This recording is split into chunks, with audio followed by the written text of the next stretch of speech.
What is shaken, Internet? This is Saltz bringing you the How to Tank for Dummies Auchindoun Guide. This guide will cover the Auchindoun dungeon in Warlords of Draenor, focusing on tank mechanics, but covering other aspects as well, including the normal and heroic versions, trash, and bosses, as well as covering the various achievements. It'll be broken up by bosses. Click on any of the annotations on the screen to jump directly to any boss. For those of you already in the dungeon needing a quick synopsis, don't stand in bad stuff on the first boss and hide behind his shield when he throws it out. Stand in the bubble during the second boss, and tank the adds. Tank the adds on the third boss, and don't stand in raining fire on the last boss. Auchindoun is the resting place for Draenei heroes and exarchs, letting them communicate with the dead through rituals. Through the zone of Talador, you'll follow the story of Naomi and Tulani, who are trying to defend Auchindoun from Terran Gore and his demons from the Burning Legion. Unfortunately, you find very quickly in the dungeon that Naomi was working for the Legion all along, and Terran Gore is already inside the stronghold. After a bit of RP at the beginning of the dungeon, you'll head left and enter the first boss chamber. You'll have to clear the 3 packs of trash, but there's only one bad guy in each group. The Soulbinder will cast Bend Will, which is an interruptible mind control. The Cleric will cast Void Shell, which reduces damage on a lot of their targets, and the Spirit Bender will cast healing spells, which void mending can be interrupted. Simply focus these guys first in each pack and interrupt them if you can, finishing them off quickly. The first boss is Vigilant Cathar, sure, why not? An Auchinai defense construct. This guy is relatively simple with about 3 moves to deal with.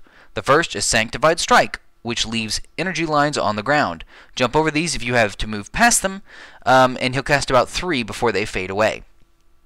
Hallowed Ground is a move that leaves points of light on the ground.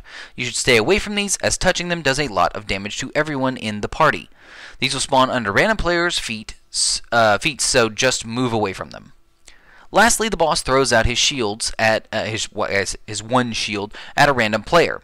Shortly after, he'll start exploding with energy. The only way to survive this is to run behind that shield that he threw out. As a tank, you want to position the boss to where it's easy for everyone to get behind the shield.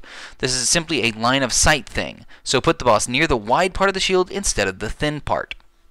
On Heroic, the boss will also cast Fate, which blows up existing hallowed grounds, those little points of light that you saw. All you have to do is stay far away from the points of light, as the explosion radius is quite large. Now, after defeating the construct, you get to make your way back through the main hall, complete with trash now. Hooray! The Arbiters and Maguses should be focused here, as the defenders don't really do anything. The Arbiters will stun you and dash at players, leaving a light trail. Simply don't touch the balls of light when they dash away. The Maguses should be interrupted since they do quite a bit of damage, but overall this trash is pretty easy. Now, the Warden at the end will deal quite a bit of damage, so be prepared for him with at least maybe a minor cooldown. Soulbinder Naomi is in the main room and needs to be brought to justice. She only really does 3 things in the entire fight. First, she'll repeatedly cast Mind Spike, which can be interrupted, but she'll just cast it again anyway, so it doesn't really matter. Second, she'll cast Soul Vessel, which does a large amount of party-wide damage to everyone outside of the protected circle. When she starts casting this, everyone should move to the circle to not die. The last move she'll do is Torn Spirits, where she'll summon adds like the ones in the previous corridor. These adds should be burned down quickly, as they do lots of damage, and even some of them do stuns. Overall, the fight is relatively straightforward. Basically, you focus the adds when she summons them, and you stand in the circle when she casts Soul Vessel. Now, the only difference in Heroic is that one of the adds gives a debuff on the tank to increase damage taken. Basically, this means that when tanking adds, it's even more important to have cooldowns ready, because they are going to do extra damage. And these adds obviously have to be focused down even more quickly, so you need more focus. Now, the achievement, They All Fall Down, is associated with Naomi. It requires you to kill 12 adds together very quickly.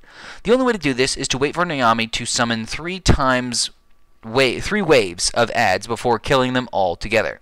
This is very taxing on the tank and healer, as the adds damage will start piling up very quickly. Now, in the next corridor, you need to deal with the demons that Naomi unleashed. The first big guy will fixate on random players, so just burn him down.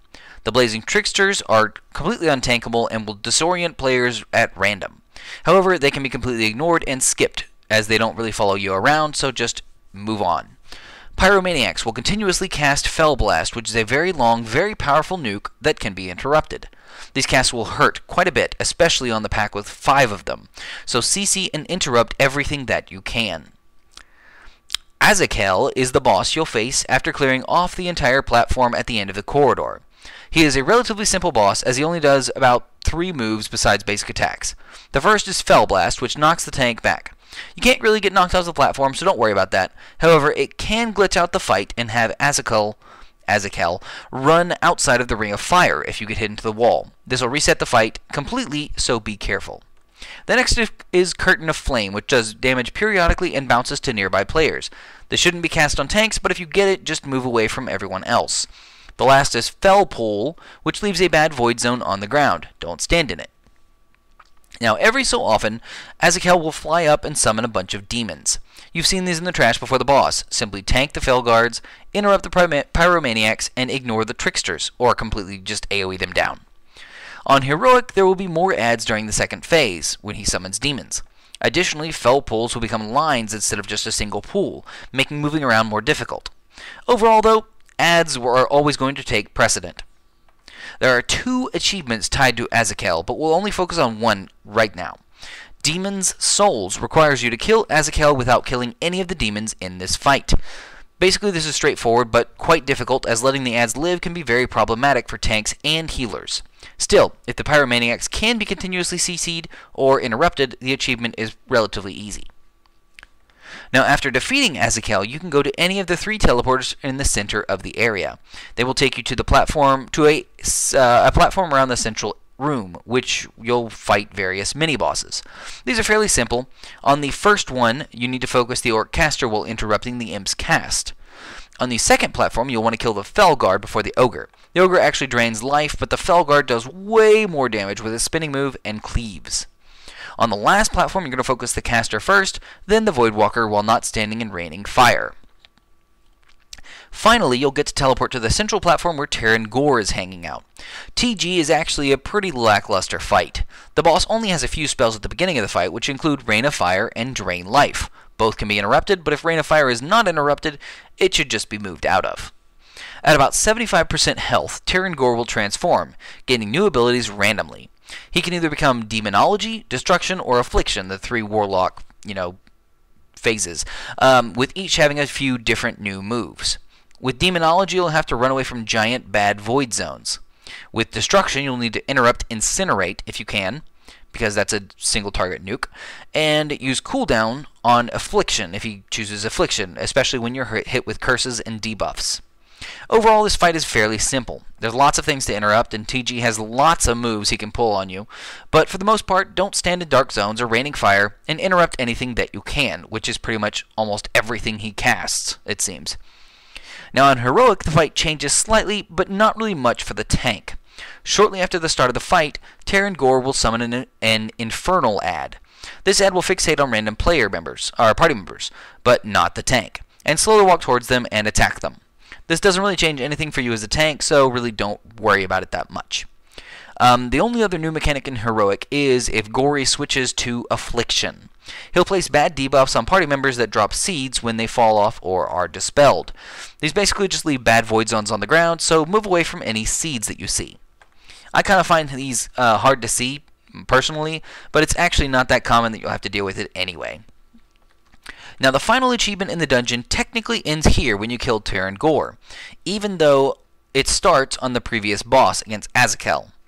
Azakel casts Curtain of Flame on your party members, and that jumps to nearby party members. Normally, you want to spread out so that when it drops off, it goes away. However, for this achievement, you have to keep Curtain of Flame all the way through that mini-boss trash and through this boss. This is relatively easy if you plan ahead, but everyone has to be on board. Basically, you have to kill 2 people you have to have 2 people hug each other the whole time through the mini-boss trash to keep that debuff up. Then you have to keep hugging each other the entire time you fight the boss. It can be a bit annoying to heal through, and as the tank, you have to stay mobile, so it might be a bit harder for you as a tank. However, if your group is good, 2 people can keep sharing the buff throughout the entire phase, and near the end of the Terran Gore fight, they can all group up with everyone in the entire party and share the debuff, giving the whole group the achievement together. If you're on the legendary quest, after killing Terran Gore, you can find a small pool on the ground near where you killed him, and you can click on it. This will get you the blood to finish the related quest. I hope you've enjoyed this guide for dummies. Please click the annotation in the top left to see more dungeon or raid guides. Please like, favorite, share, subscribe, all that jazz, and, as always, you keep it salty, Internet.